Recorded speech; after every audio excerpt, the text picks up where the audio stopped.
శ్రీగురుభ్యో నమ. హరి ఓం. ఓం శ్రీమాత్రే నమ. శ్రీచక్ర నవావరణ పూజా వైభవము. కోటి జన్మార్జితై పుణ్యై శ్రీచక్రార్చన ప్రజాగితే అని మనకు దేవీ భాగవతం తెలియజేస్తూ ఉంది. ఉత్తమమైనటువంటి పుణ్య సద్గతులకు హేతువైనది ఈ అర్చనా విధానము.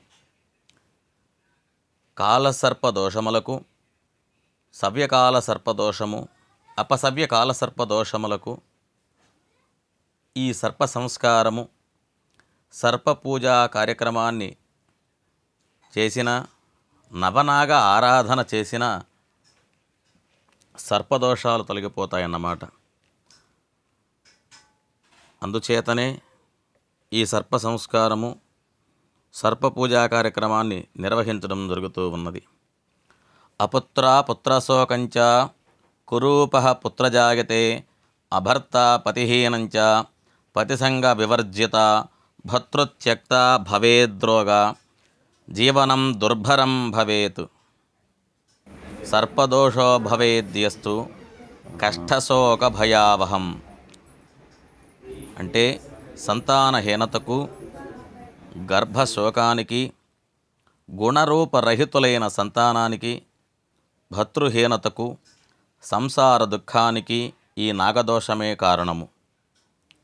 రోగాలకు, అశాంతికి, అభద్రతకు, చాంచల్యతకు కారణమై జీవితాన్ని దుర్భరం చేసేది కూడా ఈ నాగదోషమే. అంతేకాకుండా వివాహం కాకపోవటం, వివాహ ప్రయత్నాలు అనుకూలించకపోవటము,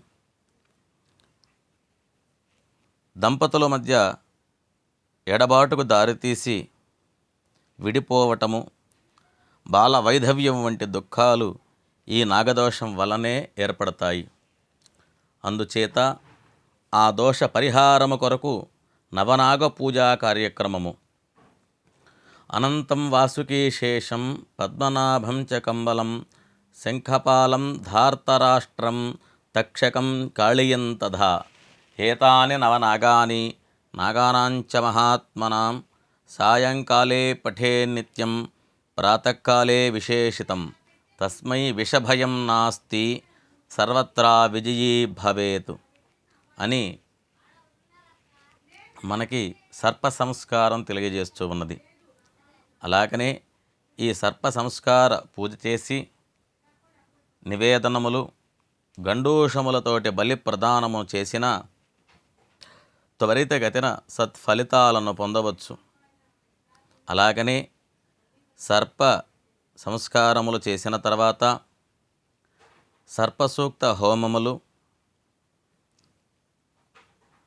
సర్పసూక్త హోమానంతరము అవబృధ స్నానము, ఆ తదుపరి పూజానంతరము ఉపవాస దీక్షచే భూశయనము, శీతల స్నానము, ఏకభుక్తము వంటి ఉపవాస దీక్షలు చేసినట్లయితే సర్పదోషాలన్నింటి నుంచి విముక్తులై ఉత్తమమైనటువంటి పుణ్య సద్గతులను పొంది తరిస్తారని మనకి పురాణ ఇతిహాసాలు తెలియజేస్తూ ఉన్నవి. అందుచేతనే ఈ సర్ప పూజా కార్యక్రమము చేసి ధన్యులై తరించండి. శుభం. తర్వాత వాస్తు పూజా కార్యక్రమము. భూపూజా ప్రయత్నేన వాస్తుపూజ సమాచరేత్ భూపూజ విహీనంచ సర్వం నిష్ఫలా భవేత్.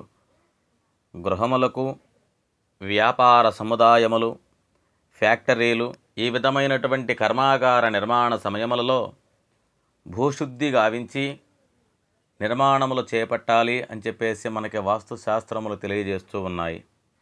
అందుచేతనే భూపూజా ప్రయత్నేన వాస్తుపూజ సమాచరేత్ భూపూజ విహీనంచ సర్వం నిష్ఫలా భవేత్.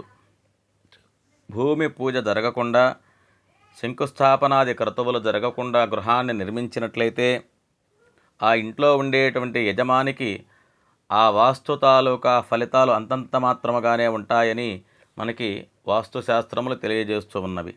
కాబట్టి ఇంట్లో ఉండేటువంటి దిశ, దశ అంటే దిశ ఏ విధమైనటువంటి వాస్తు దోషములు ఇంటి యజమాని మీద ప్రభావం చూపకుండా గృహంలో వాస్తు అంతా సంపూర్ణమైనటువంటి నిర్మాణము చేపట్టినప్పటికీ తత్ఫలితాలు సరిగా రానట్లయితే ఈ వాస్తు పూజా కార్యక్రమము వాస్తు హోమాన్ని నిర్వహించినట్లయితే ఏకాశీతి పద వాస్తు పూజ వాస్తు బలి సంస్కారాన్ని చేసినట్లయితే ఆ ఇంట్లో ఉండేటువంటి యజమాని కుటుంబ సభ్యులందరికీ కూడా సకల శుభములు సానుకూలతమైనటువంటి ఫలితాలను పొందవచ్చు అని చెప్పేసి ఇక్కడ ఏకాశీతిపద వాస్తు గణదేవత ఆరాధన, అలాగనే వాస్తు పురుషుడి యొక్క బింబ అవతార రూపమును ఏర్పాటు చేసి వాస్తు బలి సంస్కారాన్ని నిర్వహించడం జరగబడుతూ ఉన్నది. కాబట్టి ప్రతి ఒక్కరూ కూడా గృహ నిర్మాణములో వాస్తు సంస్కారాన్ని చేసుకొని వాస్తు ప్రకారముగానే పూజార్చనలన్నీ కూడా నిర్వహించి సత్ఫలితాలను పొంది తరించవచ్చు. శుభం. పార్థివలింగార్చనం. ఈ పార్థివ లింగార్చనాన్ని పూజించడం ద్వారా, ఈ పార్థివ లింగార్చనాన్ని నిర్వహించడం ద్వారా అపారమైనటువంటి ఆధ్యాత్మిక మరియు భౌతిక ప్రయోజనాలను చేకూరుస్తుంది.